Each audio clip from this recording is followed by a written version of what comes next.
Welcome to the show, Jasmine. How are you? I'm good, thank you. Cool. So lovely to have you here. Now, can you tell us a little bit about yourself? Where did you grow up? What kind of childhood did you have? I'm from Kuching. Oh, I love Kuching. Yay. Okay. Yeah. Yeah. Kolomi and laksa. Yeah. Yes. Everything. I love it. Yeah. Yeah. Yeah, okay. So I grew up in Kuching, lived there for 19 years before I moved to Australia to study. Studied in Australia for 5 years and then moved to Singapore for 6 months. Couldn't cope with the kiasu mentality. Yes. Like mortally offended there. Never mind. Okay. And then I moved to KL in 2000. So I've been here for 21 years. Okay. Wow. What were you reading at uni? You really want to know? Okay. Yeah. Shock us. Okay. So I did commercial law and marketing for my first degree. And my second degree, I did a postgrad in e-commerce. Wow. Yeah. Nothing to sort of like rub a shine against. No, but wow. this is overachiever, man. This one. My goodness. All right. I suspect we're not going to know the half of it. And by the end of it, we will. Jasmine, you've got 3 daughters. You know, what's your parenting style like and how different is it to the way you were raised as a daughter? Oh, I'm a tiger mom. Okay. Okay. I believe that children need to have a routine. I think I don't have the best parenting skills, but I try my best. I make sure that my kids do not say, I'm bored, mom. So I make sure that they have lots of activities because a wandering mind is a dangerous mind. Was that how you were raised? No, I was quite spoiled. Completely spoiled. I didn't have a routine. I was the queen of the house. Right. Because I lived with my grandparents. Ah, see. Yeah, so I ruled the house, basically. Right. So when I snapped my fingers, I got everything. So you didn't want your own kids to have that kind of luxury? No, I don't want my kids to live in that sort of environment because then they'll just take life too easy. I mean, I was lucky. I appreciated life. I was spoiled, trust me. If I looked at an Archie book and I saw a gift that I like, I'll tell my granddad, I want that. And you know, it's impossible to buy stuff from overseas, right? Well, my granddad got it for me. Wow. That's how spoiled I was. So I didn't want my kids to not appreciate life and be grateful for the things that they have. I was lucky that I was one of those girls that you know what? I don't need all this stuff. I'm going to go look for money myself. You know what I mean? I love that. Nice. Yeah. Okay. So your daughters, going back to them, are gymnasts. Are we talking to a future Olympian's mother here? No. I just want my kids to enjoy doing sports because as a child, when I was a child, I was a very sick child. I didn't do any sports till I was 12. And I felt that kind of deterred me to become a more disciplined person because I feel sports really make a child better. Like they need sports. That's why I got my kids to do sports. It was either ballet or gymnastics. And I picked gymnastics because I thought it was more versatile for them. And if they want to become a tennis champion, they could, or if they want to be a squash champion, they could, because it's really versatile. But ballet is like, no, too girly for my daughters. Wow. but why did you laugh when we said about future Olympians' mother and everything? They're not. Because I don't want to stress my kids out, you know, because right. I don't want to be those like dancing moms, like, oh my God, they don't have any life. They just do dancing or do gymnastics. Right. I don't want my kids to do that. I want them to be all-rounder.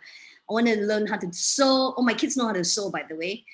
I want them to sew. I want them to do everything. They need to be good at everything. Because once we die, they have to survive on their own, you know? Wow, this conversation took a very different turn. I'm seeing a pattern here of planning and strategy here and decision making for the future. I wonder, you know, does your husband have a say in any of these decision making or plans? The gymnastics and the sports was my husband's idea. Really? Yeah, he was the one who said our kids need to do sports. And because I don't have any idea how sports work, because I never went to do sports. At school, PE, I had a letter to say, Jasmine's not fit to do sports. So I just watch all my friends do sports. Bye. You know what I mean? So sports for me was out. I never exercised all my life. Oh, I only started exercising like now that I'm older, because I realized that exercising is so important and it needs to be part of our lifestyle. Not because when we're sick, then we do it. You know what I mean? Prevention rather than cure, or Exactly. or before gravity takes hold, as is my case. Again, too much information about her. Okay. Okay. So Jasmine, your husband, I believe, used to work away from home quite a lot, right?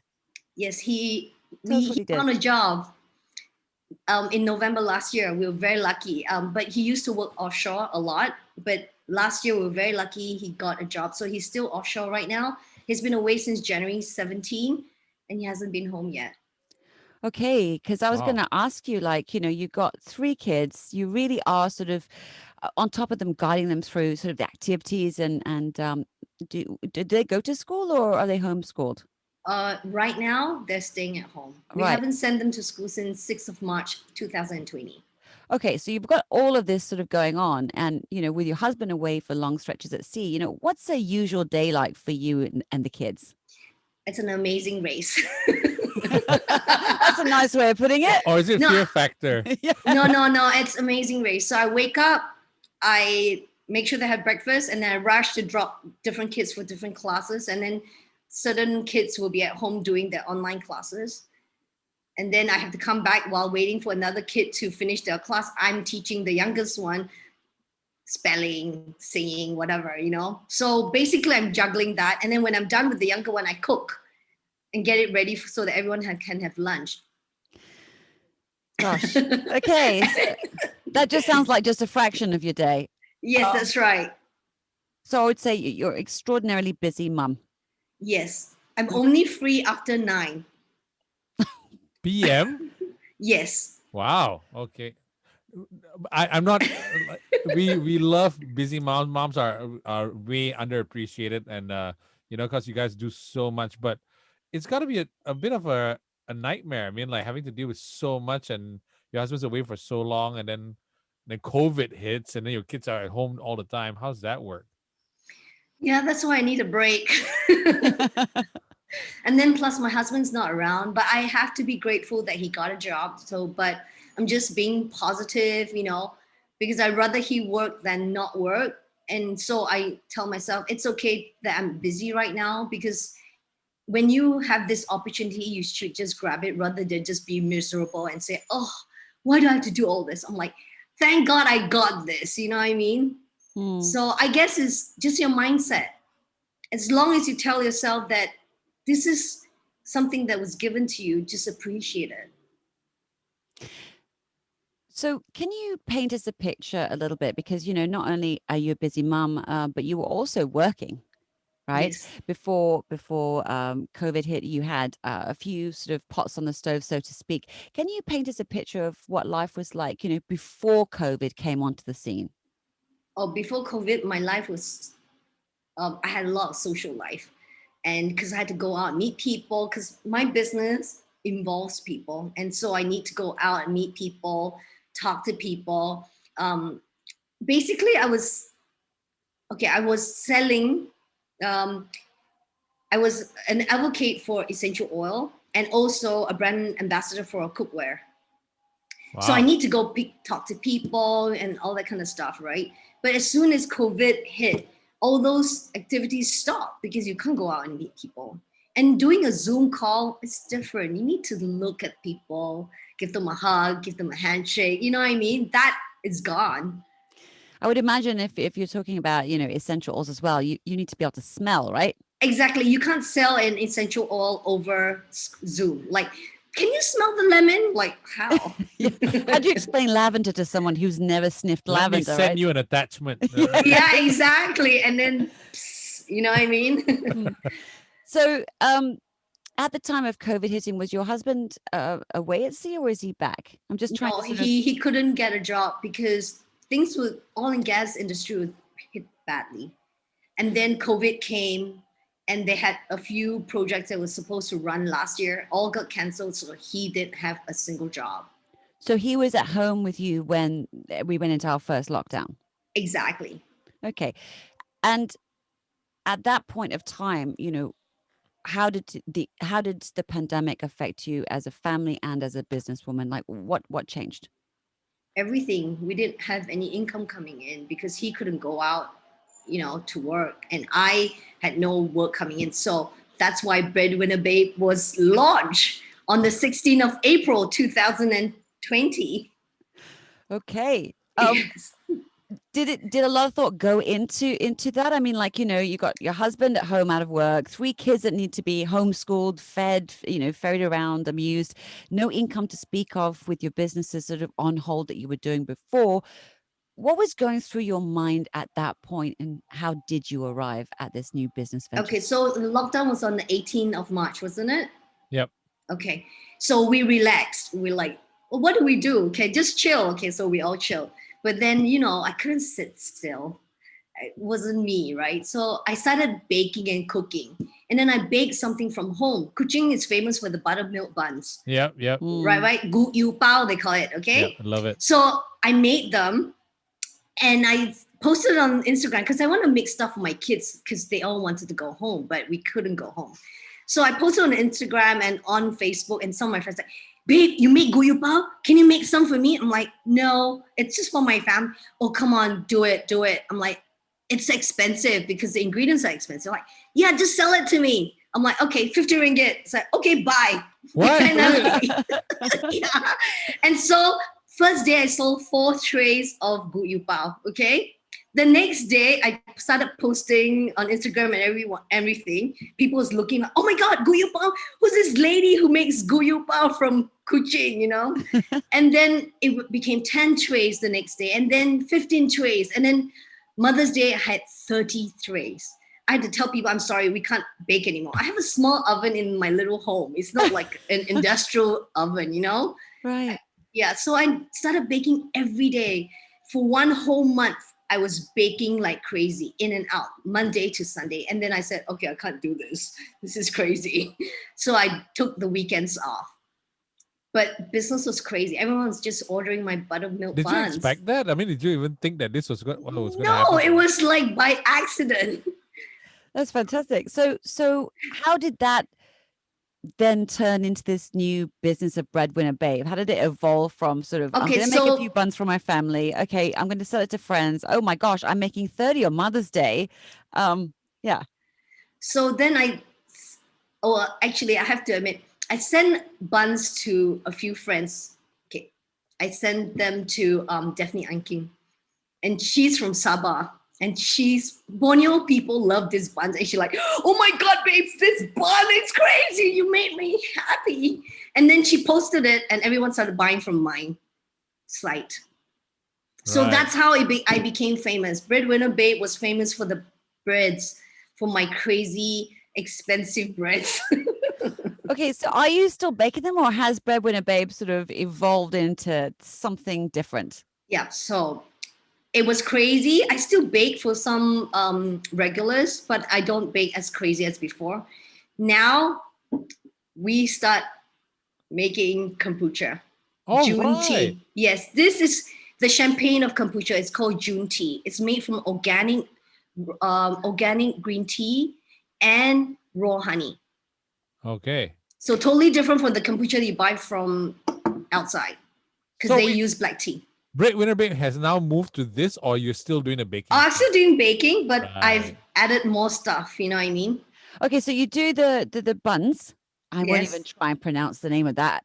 They just, Buttermilk buns. but yeah, well, no, I meant the Right. Gu yu bao. yu Gu yu yu pao. pao, Okay. yeah. So what else did Breadwinner walk us through the arc of Breadwinner Babe? So you started off with buns. What happened next? Like lead us up to kombucha. Okay. Court us. So first we did buttermilk buns, and then we did the cookware, because we did Right. live shows, and then Daphne will invite me for her live shows and talk about cookwares. What kind of cookware do I use? Da da da. So And then was the cookware part of the business you were doing before, and this was like a yes, new avenue? You could do the same thing, but on a new avenue. Okay. exactly. So and then I put it under Breadwinner Babe because it sounds cool, right? And then I started making pizza. Right. I made pizza as well. And how did you go from buns to pizza? because it's bread. And then my kids like, oh, we had enough of bread. Can we have pizza, Mom? And like, okay, let's make pizza. I posted a pizza and everything. Oh, you're selling pizza too? Yeah, we sell pizza too. And then Yeah. burnt cheesecake. And then we had muruku for Chinese New Year. Hold on. You gotta. How did the burnt cheesecake come? You gotta, explain the jumps from because they're very vastly different things. Yeah, because I thought, okay, some people need, because they still need cakes, and I thought, okay, because burnt cheesecake is my favorite cake. So I was like, okay, let's just sell it. Took a picture and people ordered. Every time I posted something, someone will order something. So I'm like, okay, we'll try making for my family anyway. And so every time I make something for my family, and I post it up, someone will order. Right. So I thought, okay, since people ordering, let's sell it. So and basically, the secret of your success is really, if my family likes it, other people might like it. Now, is that how you're looking at things? Exactly. And then because I'm famous for my Sarawak laksa. And a lot of people know about my Sarawak laksa. And then so one day I decided, wait a minute, how are you famous for your Sarawak laksa? Like, how do people know about your Sarawak? Like explain that to us. One of my best friends, Faye Koo, who passed away, she writes about food. She's crazy about my laksa. She's an amazing food writer. And yes. I remember reading somewhere. It was you. So if my food was crap, she would never talk about it, but it was amazing. So she talked about my laksa. So a lot of people know about my laksa. So I decided to test the market. I put my laksa at 30 ringgit. And it was sold out in 10 minutes. Oh my goodness. So when was that? Was that at the beginning of the pandemic as well? Or like, how does that No. It was beginning of this year. I just tested the market. It's like, okay, I'm going to sell it for 30 ringgit. Who's going to buy 30 ringgit laksa, right? Basically, everything's a little experiment for you. Yep. I'm actually cooking for my family, but I decided I'll put away some to sell. Okay, I'm posting it right now, We'll till sold out. And then 10 minutes later, I'll take 2, I'll take 3. I'm like, okay, finish. I love this. This is like Jasmine's mystery shop. It's like you never know what she's going to be selling this week. Yeah. And you have to kind of log on and have a look at, what's on offer and be quick about it because it could be laksa, it could be buttermilk buns, it could be pizza, it could be, what else? No, the burnt cheesecake. Were you into baking burnt cheesecakes before this, or was it just another experiment? No, it was just baking, just trying out something, because my kids love it. What's different about your burnt cheesecake though? Because I love burnt cheesecake. Oh, there's nothing. It's just that mine's creamy and I use only the best cream cheese. I don't use any other brand but Philadelphia. Oh my God. You should be talking about food right now. The poor man is fasting. I have to tell you this. I have 22 people on my waiting list to try my laksa. Sounds to me like your one-woman show isn't scaling fast enough for the demand out there, Jasmine. We need to do something about it. Are you planning to grow this? Are you going to take this out into like an industrial kitchen? No, I don't know. I have 3 kids. That's my problem. I need... Technically, you have 3 staff already, that means. Yeah, yeah, but you know what I mean. But my kids come first. This is sort of like, I get a little bit of money. I get pocket money, but my kids need to come first. I quit my corporate world job to be with my kids.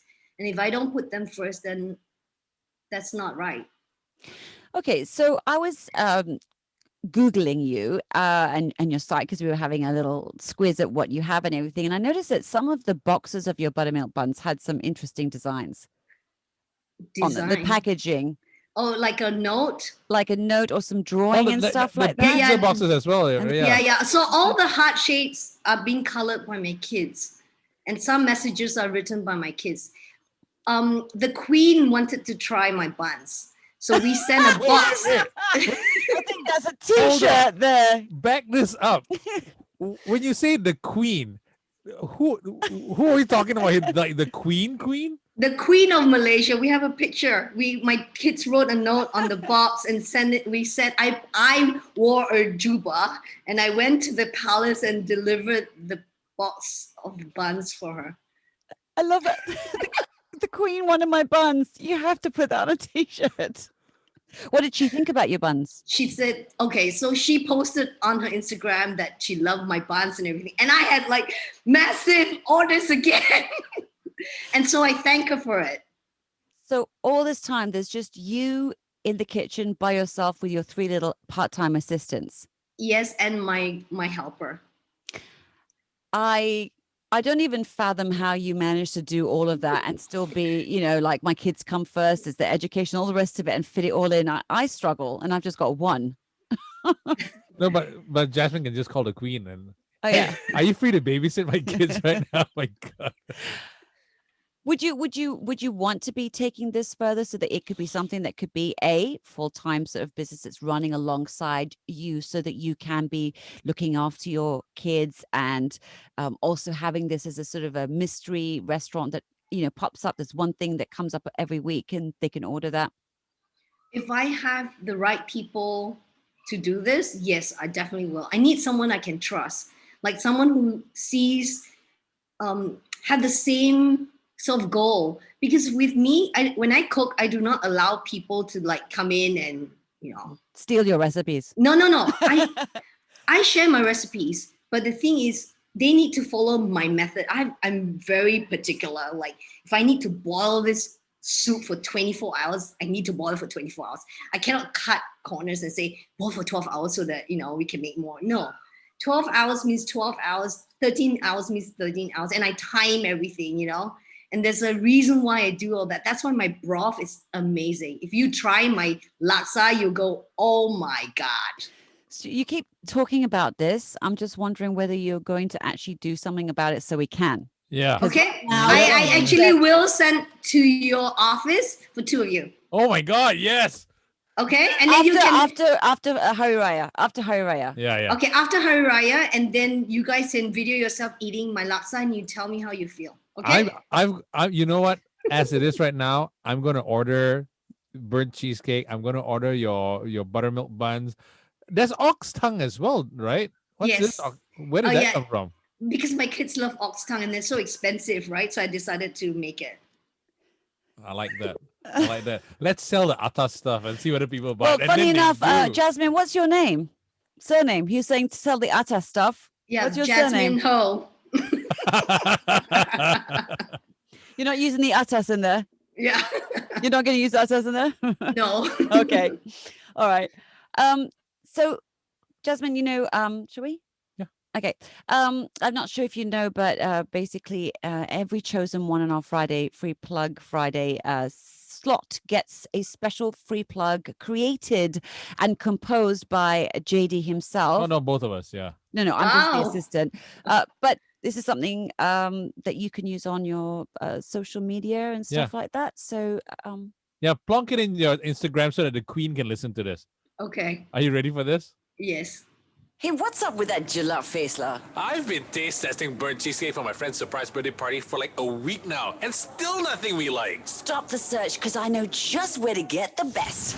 And it doesn't stop at burnt cheesecake. Breadwinner Babes got our best buttermilk buns, all kinds of amazing pizzas, and even ox tongue as well. Hey, that's exactly what I need, not just for the party, but for my own consumption as well. How do I find it? Well, just head on over to their Instagram page, breadwinner_babe, or you can call 012-770-9633 to order. That's 012-770-9633 to order. They even do deliveries. Brilliant! I'm gonna WhatsApp him right now. Authentic, delicious food made with the finest ingredients. Discover a new level of taste with Breadwinner Babe. Breadwinner takes it all!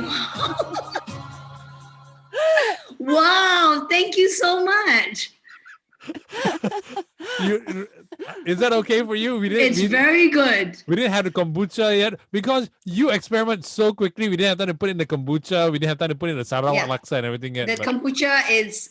I even have a label for it. Wow. oh, I love it. You know what's I will amazing? send it to you guys to try. Okay. Okay, Okay. cool. Okay. Sounds Yeah. good. Sounds good. What I love about what you're doing is that this is totally on your whim and fancy, and yet you're providing enough for X amount of people to buy it. And it's a very sort of specialist kind of thing. So it keeps people on toes. And I love that uniqueness about, what you're doing in your little sort of home kitchen. Yes, it's a tiny kitchen. Like I have a tiny home, but we make cool stuff. You know what I mean? Like today I made yimi. Are you selling that too? No, that's for my kids. Beef yimi. But you know what? Knowing you, It sounds like I'm just making it for my kids, but I'm gonna sell it for 30 ringgit a bowl. So Jasmine, right? Right. Anyway, thanks, Jasmine. Thanks. Hopefully, business picks up even more from now on. All right. Thank you so much, guys. You're going to have your own poster board for your weekly special so that you can just surprise everyone when you decide what you feel like doing Yeah, this week. I will think about that. Okay, what's next? What's on your mind? What's the next little experiment? Maybe gubak mee, What's gubak mee? beef noodles. You know, the one with the kolomi, but it's Yes, beef. yes. Yes. Yeah, that one. The sapi one. Oh god, yes. Yes. Me sapi. Me Mee sapi. Okay, cool. Correct. Okay, you're going to have to give us a heads up on when you're saying it's on sale so that at least we can get in there. Otherwise, you know. You know what's gonna happen? Okay. Asha and I are gonna find where you live and we're gonna like, we want food. Feed us. We're gonna run outside your door. Oh my god.